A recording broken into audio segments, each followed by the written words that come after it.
Halo pemirsa, selamat datang di acara mingguan The World According to James Cline Smith Windsor, dimana untuk minggu ini agak spesial ya tayangan The World According to James Cline Smith Windsor ya, karena bertepatan dengan peringatan Isra Mi'raj 27 Rajab 1445 Hijriah. Saya ucapkan selamat memperingati Hari Isra Mi'raj 27 Rajab 1445 Hijriah yang jatuh pada tanggal 8 Februari 2024. Kepada seluruh saudara-saudari muslim yang merayakannya, semoga kita ditingkatkan kualitas keimanan dan ketakwaan kepada Allah Subhanahu wa taala, dan juga ditingkatkan kualitas persaudaraan kita kepada antar sesama umat manusia.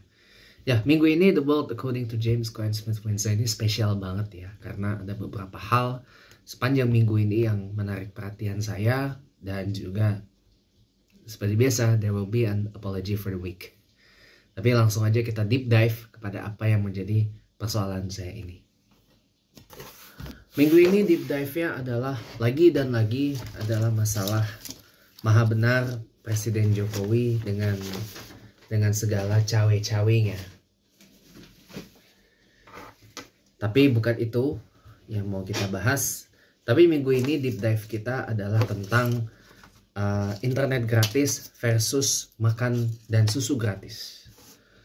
Well, disclaimer dulu, ini adalah pandangan pribadi saya secara objektif dan fair. Sekalipun saya adalah pendukung salah satu pasangan calon presiden dan calon wakil presiden peserta pemilu Indonesia 2024 yang Anda sudah tahu siapa yang saya dukung. Tapi dalam tayangan ini saya akan berusaha fair and square dalam membedah ini.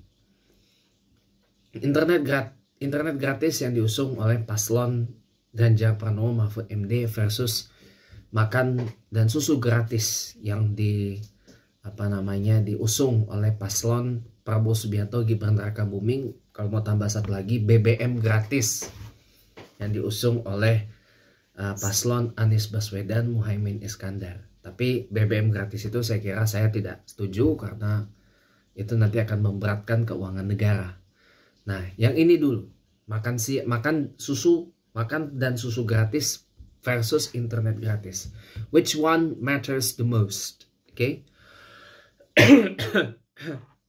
Sebelumnya banyak yang menghujat saya, mengkritisai saya ketika saya mengatakan internet gratis itu matters the most di Facebook saya. Karena sekarang memang zaman serba digital dan zaman semua terhubung dengan internet. Lalu datang serangan kepada saya yang argumennya aneh-aneh ya.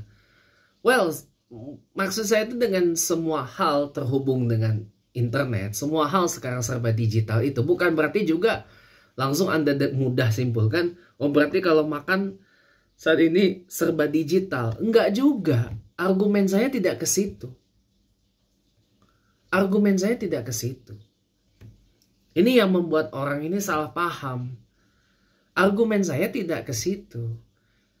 Ya, akan tetapi ya, lo masa iya kita mau disetarakan atau disejajarkan dengan kambing dan sapi yang kerjaannya cuma makan rumput dan minum susu? Atau masa iya kita disejajarkan dengan bayi gitu loh?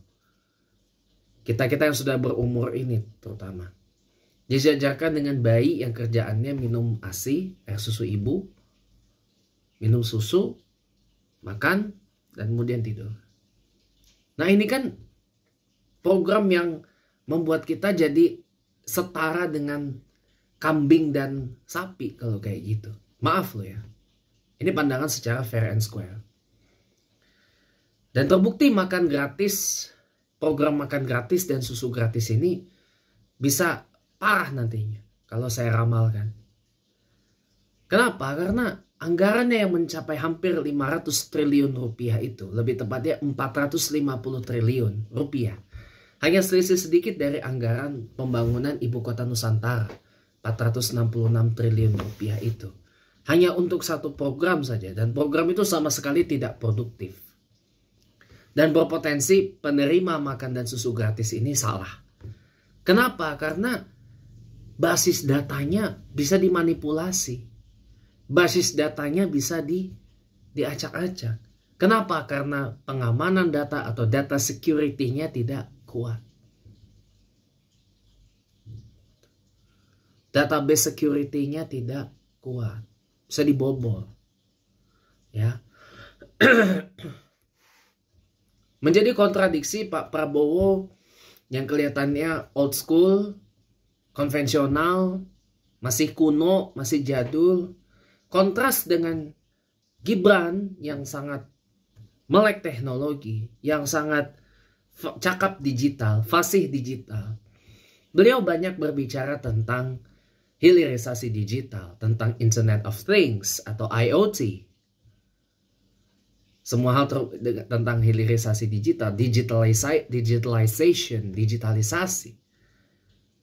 Ya, yang dimana itu saya setuju tentang hilirisasi digital, IoT, digitalisasi itu. Bahkan sekarang ini kalau boleh saya bilang, eranya ini era sudah internetisasi, internetization.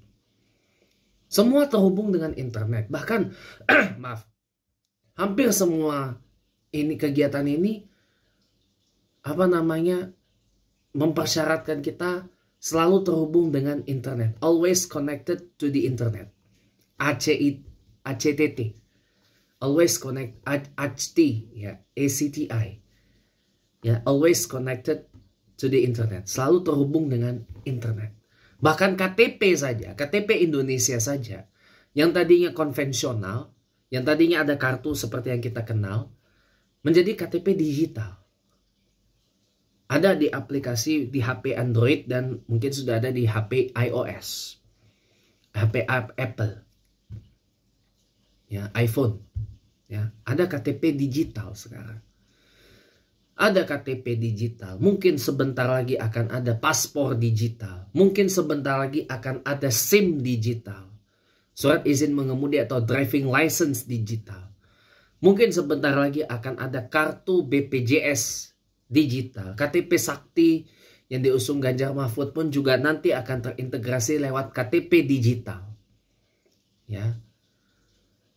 Sekarang semua serba digital gitu loh.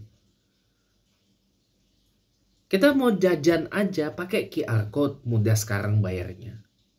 Naik bus Transjakarta bisa pakai QR code, kode QR. Naik KRL bisa pakai kode QR. Naik kereta api, ya kan, kereta api jarak jauh, kereta api akap gitu ya, bisa pakai kode QR. Naik bus akap saja sudah cashless. Ya, sudah cashless. Bahkan kita masuk ke beberapa tempat pariwisata saja sudah cashless, sudah non tunai. Nah, kalau negara kita dipimpin oleh presiden yang gagap teknologi seperti Pak Prabowo, berarti kita akan berpotensi ke zaman batu lagi, ke zaman plain stone lagi. Karena Pak Prabowo-nya sendiri kolot, old school gitu loh. Saya teringat waktu 5 tahun lalu ketika di debat Pamungkas ya, di debat Pamungkas ya, calon presiden, calon wakil presiden pemilu 2019, debat final. Ketika pada saat itu Presiden Jokowi bertanya ke Pak Prabowo tentang e-sports ya, tapi malah larinya ke pangan. Ini bukti bahwa Pak Prabowo ini orang yang anti terhadap teknologi. Gitu loh. Orang yang anti terhadap yang namanya teknologi. Kemarin blunder masalah waktu debat ketiga calon presiden pemilu 2024. Blunder di pertahanan. Dihankam blunder. Di debat yang kelima, yang baru saja digelar pada 4 Februari 2024 yang lalu. Ya, blunder lagi di bidang TIK. Teknologi Informasi dan Komunikasi. Teknologi informasi komunikasi. IT, Information Technology, digital. Ini bukti Gitu loh. Bahkan dalam kampanyenya Pak Prabowo itu mengejek bahwa orang yang menginginkan internet gratis otaknya lambat. Ya tandanya Pak Prabowo ini ingin mengembalikan segala sesuatu secara konvensional. Mengembalikan sesuatu itu secara manual lagi. Yang berpotensi ini disalahgunakan. Input apa-apa kembali lagi manual. Padahal sekarang input apa-apa sudah lewat digital. Kita mau input apa, misalkan ikut acara apa, tinggal daftar pakai Google Form. Tinggal daftar pakai digital form. Kita mau daftar, bikin paspor saja sudah pakai digital pendaftarannya. Datang untuk mencetak paspornya saja ke kantor imigrasi. Ya. Jadi apa ya? Kalau masalah internet gratis banyak yang tidak setuju hanya karena alasannya bukan kebutuhan pokok, berarti mereka adalah kaum kolot. Kaum yang tidak melek teknologi. Mereka kepengen menjadikan ratusan juta penduduk Indonesia ini seperti sapi dan kambing. Gitu loh. Atau paling tidak seperti bayi. Bayi yang berusia belum setahun. Nah ini gimana Indonesia mau maju kalau itu yang terjadi? That's why kenapa saya akhirnya memilih untuk mendukung Ganjar Mahfud. Karena saya lihat dari program-programnya banyak yang produktif. Anggaran 450 triliun rupiah itu untuk satu program. Itu sebenarnya bisa untuk banyak program. Saya tidak anti dengan makan dan susu gratis. Cuman, kenapa saya bela mati-matian internet gratis? Ya, itu juga karena kesetujuan saya terhadap hilirisasi digital yang dicanangkan Mas Gibran. Karena dengan digitalisasi ini, PR kita tuh cuma satu, penguatan dan pengakuratan basis data kependudukan digital atau Digital Population Database. Jadi dari basis data kependudukan ini bisa terlihat kok mana yang masuk dalam kategori prasejahtera yang masih bisa diberikan bantuan layanan sosial atau social care services, termasuk makan dan susu gratis. Ya, di samping bantuan layanan social care services yang lain. Ya, seperti pendidikan gratis, layanan kesehatan gratis, ya. Gratis juga untuk upskilling, ya, peningkatan keterampilan dan kemampuan. Nah, tapi bantuan itu tidak seumur hidup. Ketika orang itu sudah berpenghasilan, sudah berpendapatan mencapai tingkat kecukupan tertentu, baru bantuan social care services ini di stop. Gitu. Itu baru namanya bagus. Kalau mereka yang levelnya sudah di atas prasejahtera atau bahkan sudah sejahtera hidupnya, sudah makmur hidupnya, ya untuk apa dikasih makan gratis? Untuk apa dikasih susu gratis? Untuk apa dikasih BBM gratis? Gitu. Justru internet gratis untuk semua itu yang matters the most. Kenapa? Karena jangankan di beberapa desa yang masih ada digital blank spot atau spot kosong digital. Ya. Di Jakarta saja, di beberapa kota besar selain Jakarta, di beberapa kota besar di luar Jakarta, itu masih ada loh titik-titik blank spot digital. Harus diakui, masih ada. Karena di beberapa tempat di wilayah Jabodetabek itu beberapa provider sinyal yang nggak ada.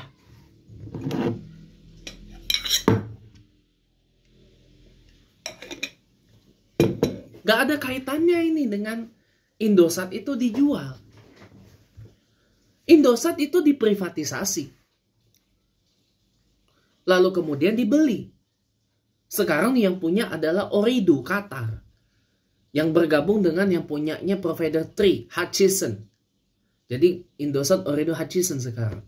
Anda pikir namanya Telkomsel itu tidak dijual juga? Dijual, diprivatisasi. Buktinya sekarang Telkomsel dimiliki oleh Singtel, Singapore Telkom. Ada petinggi-petinggi Singtel itu jadi beberapa duduk di komisarisnya Telkomsel. Asal Anda tahu. XL itu pun juga dijual ke Malaysia, ke Axiata.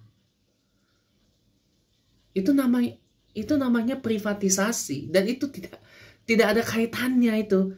Indosat gak ada kaitannya. Kalau Anda gak ngerti privatisasi, sini datang ke rumah saya, ntar saya jelasin. Atau Anda tanya kepada para ahli ekonomi, Anda tanya kepada ahli bisnis, nanti biar dijelaskan apa arti dari kata privatisasi. Dan privatisasi ini bukan hal yang baru di Indonesia. Sudah banyak entitas milik negara yang diswastakan atau diprivatisasi, termasuk Garuda Indonesia, termasuk Telkomsel, ya, masuk Telkomsel, ya, termasuk Garuda Indonesia, banyak, termasuk Bank Mandiri, Bank BNI, Bank BTN, Bank BRI yang sudah melakukan IPO, itu mereka juga diprivatisasi, diswastain. BSI juga sama, diprivatisasi. Bank Syariah Indonesia tuh hasil merger dari 4 bank BUMN syariah, itu pun juga diprivatisasi. Gitu loh. Ini yang harus Anda tahu. Jadi tidak ada kaitannya dengan Telkomsel dijual dengan internet gratis. Tidak ada. Anda itu hanya mereka yang tidak mengerti dari kata privatisasi.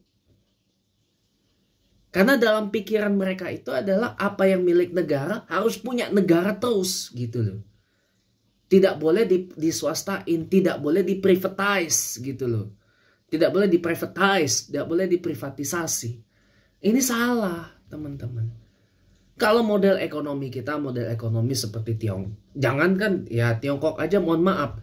Ada beberapa entitas milik negara pun juga diswastain tuh. Salah satunya Air China. Flag carrier-nya Tiongkok itu diswastain tuh. Dan itu bukan lagi maskapai milik negara. Bukan.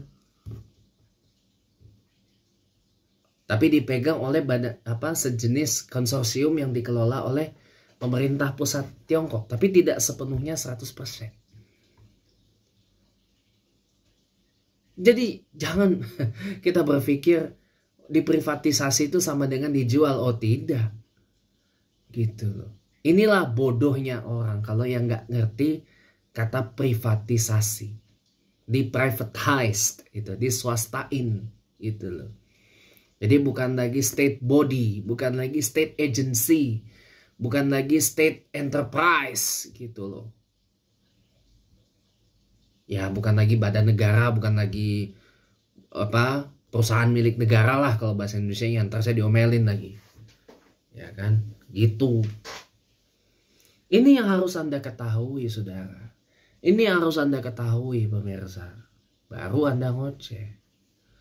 Jadi kembali lagi, internet gratis matters the most itu kenapa? Karena eranya sekarang ini hampir semua sudah kegiatan terhubung lewat internet. Pandemi virus corona itu sudah membuktikan. Ya, kegiatan-kegiatan kita nih hampir semua membutuhkan internet. Yang cepat, yang gratis, mudah diakses oleh siapa saja. Kegiatan bersekolah, kegiatan berkuliah, kegiatan keagamaan, kegiatan bekerja, rapat, konferensi, musyawarah, pameran, apa semua dilakukan secara online pada masa pandemi virus corona kemarin. Secara virtual pada pandemi corona kemarin. Kita jadi mengenal apa yang namanya aplikasi Zoom, apa yang namanya Google Meet, apa yang namanya Microsoft Teams, apa yang namanya Cisco Webex, apa yang nama macam-macam, banyak pokoknya.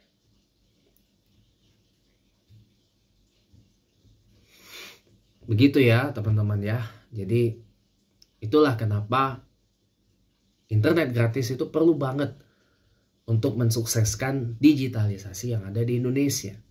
Kalau masalah makan gratis, susu gratis, ya itu diberikan kepada yang berhak, bukan kepada semua masyarakat. Kalau diberikan kepada anak sekolah atau santri, itu kewenangan sekolah dan pesantrennya. Anggarkan ke sekolah itu atau ke pesantrennya itu, dianggarkan berapa ini untuk makan gratis bagi para pelajar dan santrinya. Itu akan jauh lebih munasabah ketimbang habiskan 450 triliun rupiah yang bisa dipakai untuk yang lain. Penciptaan lapangan pekerjaan, pemberdayaan UMKM, pembangunan sumber daya manusia, menggratiskan layanan menggratiskan pendidikan, sekolah gratis dari prasekolah, KB, TK sampai pasca sarjana, doktor S3 misalkan. Kalau mereka memilih kuliah ke luar negeri, dibiayai sepenuhnya oleh negara. Full scholarship. Termasuk biaya hidupnya ditanggung oleh pemerintah, ditanggung oleh negara. Ya, full scholarship. Nah, tapi diberi opsi kalau mereka ingin tinggal di luar Indonesia setelah lulus kuliah, baru bantuan itu diputus. Tapi kalau mereka memilih kembali ke Indonesia, berarti negara dan pemerintah wajib hadir memfasilitasi mereka yang ingin mengabdikan diri, mengamalkan ilmunya, berbagi ilmunya kepada masyarakat Indonesia. Negara perlu hadir mendidik masyarakatnya tidak bersikap resisten, menolak kehadiran mereka yang baru pulang belajar menuntut ilmu di luar Indonesia untuk membagikan ilmunya, menerapkan, mengamalkan ilmunya di Indonesia. Termasuk negara harus hadir memberikan biaya litbang, penelitian dan pengembangan, research and development-nya. Seperti di banyak negara-negara. Dan negara juga harus mengapresiasi mereka. Mendidik masyarakat untuk mengapresiasi para ilmuwan-ilmuwan Indonesia yang baru pulang dari luar Indonesia untuk nuntut ilmu, untuk belajar, dan mereka mengamalkan ilmunya di Indonesia. Masyarakat jangan bersikap resisten atau menolak. Negara juga harus memberikan anggaran 450 triliun itu juga bisa negara memberikan layanan kesehatan gratis. Rumah sakit pemerintah dan swasta digratisin di semua kelas. Sampai kelas PPIP sekalipun negara membiayai. Secara cuma-cuma.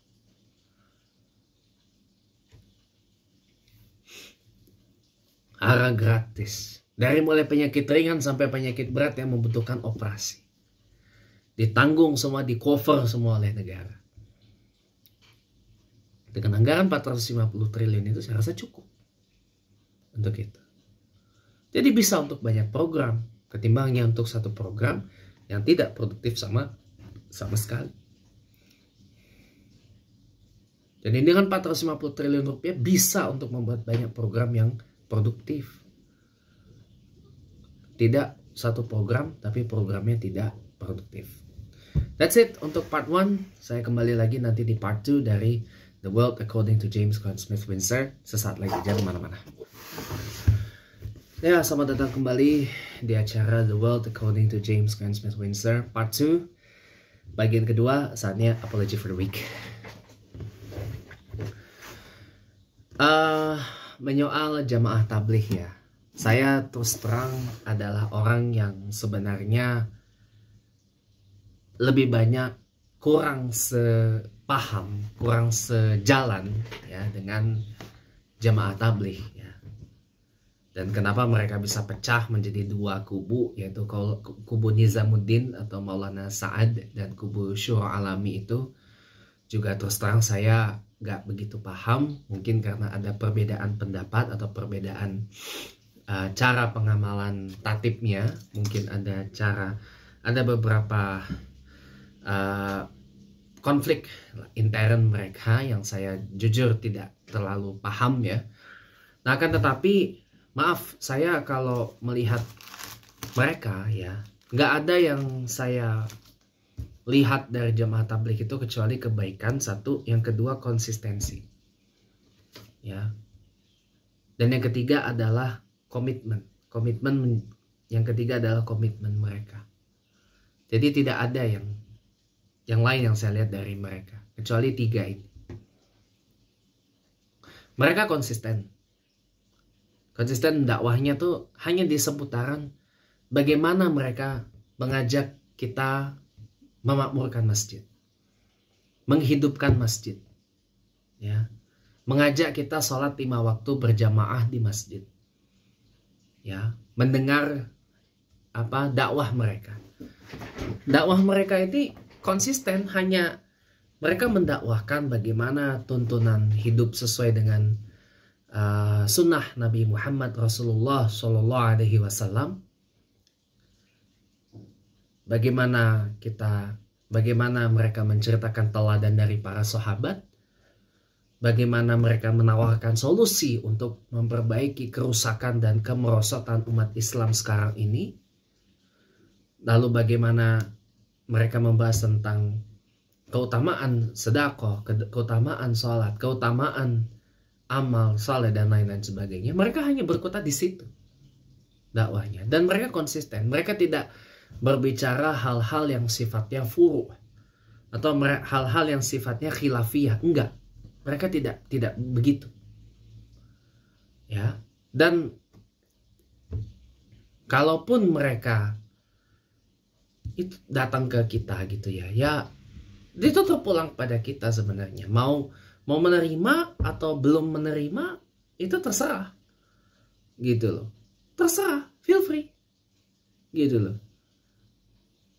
Mereka hanya mengajak kita sholat di masjid, silaturahim, ya kan, dan mengajarkan kita meluangkan waktu paling tidak 2,5 jam mendengar ilmu-ilmu yang bermanfaat dari mereka.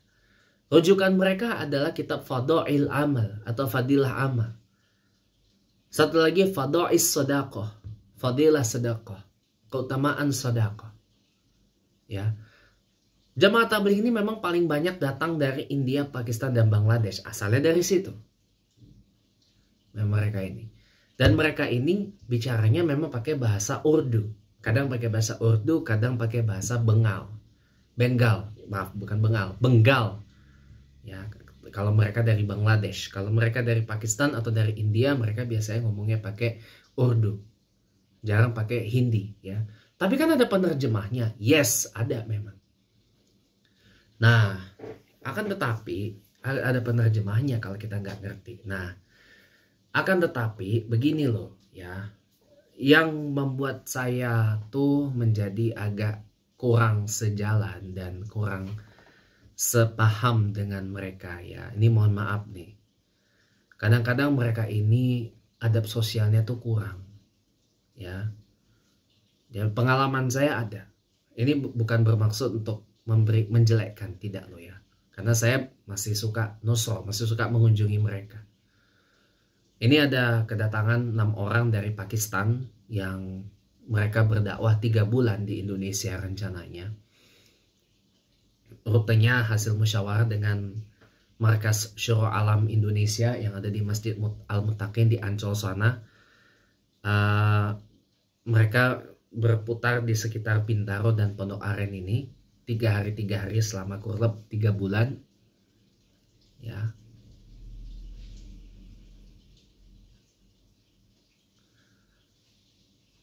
Dari masjid ke masjid, ya. Saya beberapa kali kunjungi mereka, ya. Masih itu saya lakukan untuk memupuk silaturahim. Cuman yang mohon maaf, yang kadang saya kurang sejalan itu begini. Waktu ada satu acara Jurkudama yang saya ikuti di Masjid Al-Muttaqin di Ancol, Jakarta Utara. Saya nggak nyampe sehari sih di situ. Karena malamnya sampai, siangnya pulang. Saya nggak tidur, nggak bisa tidur saya. Kalaupun tidur itu pun hanya sebentar. Itu pun ketika saya kembali kan itu saya tidurnya di tenda, ya kan. Saya maju ke depan, ya. Saya maju ke depan, tidur di tempat yang agak lebih nyaman gitu ya. Begitu saya balik lagi ke tempat saya taruh barang-barang saya, ada orang yang dudukin. Ini orang siapa gitu kan? Kok nggak dijaga nih barang saya gitu loh. Langsung main duduk begitu aja. Tanpa ada ini ke saya.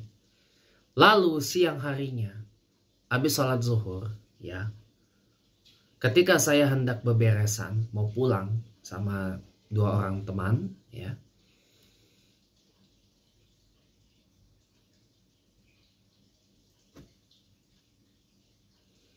Saya mau pulang bersama 2 orang teman, ya.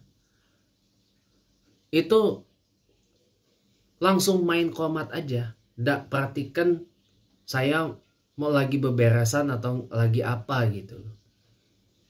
Nah ini yang membuat saya kemudian tidak lagi ikut Jurukudama. Dan saya nggak sejalannya itu cuma di situ doang. Ya karena mereka kurang adab sosialnya. Adab sosialnya kurang, dan kalau ada yang mengatakan mereka kurang ilmu, ya wallahu alam. Ya. Saya yakin mereka ilmunya juga ada yang oke kok. Karena di antara mereka juga ada yang alhamdulillah pendidikannya tinggi. Jadi bukan sembarangan, enggak. Cuma mereka mungkin adab sosialnya etika bersosialnya mungkin kurang gitu ya. Etika sosialnya mungkin kurang. Nah, gitu loh. Makanya itu yang membuat, nah belum lagi kesan mereka ini eksklusif gitu loh, cenderung menutup diri. Ya, mereka hanya berpusat kegiatan itu di masjid aja.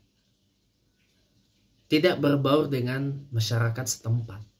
Nah, ini yang membuat mungkin beda ya, apa ya, bagi masyarakat Indonesia tuh kayak mereka ini dipandang kayak kurang guyup gitu loh. Nah, itu mungkin yang bisa saya kasih tahu kepada Anda kenapa jemaat tabligh ini banyak ditolak di masyarakat. Gitu loh. Kurang, mungkin kalau dari pandangan saya kayak kurang guyup gitu loh. Jadinya, dan masyarakat juga pasti punya pandangan, punya parno gitu loh. Takutnya nanti mereka nyebar hal-hal yang tidak gitu kan. Padahal sebenarnya enggak kok. Cuman saya ada kurang sepahamnya tentang adab dan etika sosialnya aja yang mungkin kurang gitu loh. Ya sholat memang. Tapi kan kurang melihat sikonnya itu aja deh. Dan ketika mereka berjaulah, ya, jaulah itu maksudnya berkeliling gitu ya. Menyapa warga gitu ya. Kadang-kadang juga gak lihat sikon. Gitu loh. Ada yang komen di satu video YouTube ya yang mengatakan orang lagi sibuk kerja didatengin gitu kan. Orang yang waktunya lagi tidak lowong didatangi dan sebagainya gitu. Itu yang membuat mereka mungkin mereka jadi kurang menerima itu keberadaan mereka dan langsung main Nah, kalau main usir gitu saya maaf gak setuju. Gitu. Mereka tidak untuk diusir kok. Mereka hanya perlu diterima, kita ambil ilmunya, kita dengar ilmu dari mereka, selebihnya terserah kita mau nerima atau enggak. Kita jangan blocking diri. Ini nasihat dari guru saya, Al-Ustadz Haji Rahman Hussein, Imam dan Khatib Masjid Jami Al-Karim, Perumahan Bui Bintar Permai, Sangkaran Jakarta Selatan ya. Kita jangan memblocking diri. Jangan menutup diri gitu loh. Jangan membuat blocking gitu loh. Justru kita harus lebih banyak membuka diri, membuka blocking itu. Kalau mental block itu perlu dibuka banget itu mental blocknya. Jangan memblokade gitu loh. Form self blockade gitu loh. Memblokade diri sendiri dari hal-hal yang kayak gitu. Kita dengar dulu. Kita dengar ilmunya yang mereka bagi. Selebihnya terserah mau kita ambil atau enggak. Terserah. Contoh saya ini. Saya nggak pernah bersikap resisten ketika teman-teman jamaah tabligh ini menyampaikan ilmunya yang bersumber dari kitab Fadail Amal atau Fadail Sadaqah. Saya nggak pernah resisten. Saya nggak pernah menolak. Tapi mungkin betul kata beberapa kawan. Mereka juga perlu belajar ilmu dari kitab lain. Dan mereka juga perlu tahu bahwa Maulana Ilyas itu juga punya sanad. Sanad keilmuannya itu ada. Dan lihat dulu sanad keilmuan dari Maulana Ilyas itu adalah bersambung atau tidak kepada Nabi Muhammad SAW. Kalau saya pribadi, saya juga agak kurang sepakat dengan kenapa mereka harus pergi ke India, Pakistan, dan Bangladesh. Saya juga kurang sepakat. Kalau saya malah lebih menyarankan, kenapa tidak yang dekat dulu yang didatangi? Kenapa mereka tidak mendatangi guru-guru, para alim ulama yang ada di Indonesia ini, yang sanad keilmuannya insya Allah jelas, bersambung kepada Nabi Allah Muhammad SAW dari ulama-ulama yang mencetak beberapa banyak kitab, ya. Kenapa nggak itu yang didatangi lebih dulu? Kenapa harus jauh-jauh ke India, Pakistan, dan Bangladesh? Kalau saya kali ini setuju dengan Tuan Guru Profesor Dr. Kiai Haji Abdul Somad Batubara. Kenapa nggak datang ke Mesir? Kenapa nggak datang ke tempat di mana guru yang punya sanad itu berasal? Sebagai contoh misalkan, saya berguru kepada Gus Umar Wahid, Dr. Kiai Haji Umar Wahid, adiknya Gus Dur yang masih ada sampai saat ini. Saya datangi beliau. Sanadnya ke siapa? Misalkan, saya datangi. Kalau misalkan guru saya punya guru di Mesir, saya datangi. Punya guru di mana? Banyak. Nah mungkin mereka tidak memandang itu, tidak memandang sanad itu penting, ya. Jadi ini yang beberapa hal yang agak membuat saya kurang lah begitu sejalan dan sepaham dengan jemaah tabligh gitu. Masalah adab dan etika sosial. Yang kedua, masalah keilmuan mereka ini sanadnya saya pertanyakan gitu. Jelas gak sih sanadnya Maulana Ilyas ini, sanad keilmuannya ini sanadnya bersambung gak kepada Nabi Muhammad SAW atau tidak gitu loh. Nah kalau memang sanadnya jelas, pasti saya akan dukung. Cuman saya masih bertanya gitu, sanadnya jelas apa enggak gitu loh. Nah mereka ini memang sistemnya sistem dakwah Rasulullah, betul memang. Sistem dakwah Rasulullah. Tapi Rasulullah juga mengajarkan adab dan tata krama sosial di masyarakat. Juga perlu lihat kanan kiri depan belakang gitu loh. Jangan main langsung bek gitu aja. Harus ini dulu lah, harus paling tidak gitu ya. Adalah silaturahim kalau di sini mungkin gak cuman ke ketua masjid atau ke pengurus masjidnya gitu loh. Tapi paling tidak harus tatib dakwahnya tuh ditambahin juga ada laporan kepada ketua komunitas masyarakat setempat. Kalau di sini mungkin ketua RT atau ketua RW, ketua RT dan ketua RW ya. Jadi biar tidak terjadi kesalahpahaman gitu loh. Biar ketua RT dan ketua RW-nya bisa memberitahukan bahwa oh kita kedatangan tamu jemaah tabligh yang lagi mau silaturahim, mau bertamu di lingkungan kita. Nah gitu, jadi biar warganya nih tidak terjadi ABCDE gitu loh terhadap jemaah tabligh ini gitu loh. Oke, ya jadi mohon maaf saya walaupun jujur saya pertama simpatik ya dengan jemaah tabligh ini, bagus mereka dakwahnya, cuma mungkin ada beberapa hal yang sekiranya bisa menjadi bahan evaluasi buat kedepannya gitu loh. Terutama banyak hal yang perlu perbaikan lah dari mereka ini. Dan semoga suatu saat nanti baik itu kubu Nizamuddin maupun kubu Syura Alami ini bisa bersatu lagi gitu loh. Tanpa memandang egonya, tanpa memandang siapa yang merasa paling hebat dan siapa yang merasa paling kuat gitu loh. Ya, itulah tayangan mingguan The World According to James Cohen Smith Windsor untuk minggu ini Insya Allah kita bertemu lagi minggu depan di dalam tayangan yang sama.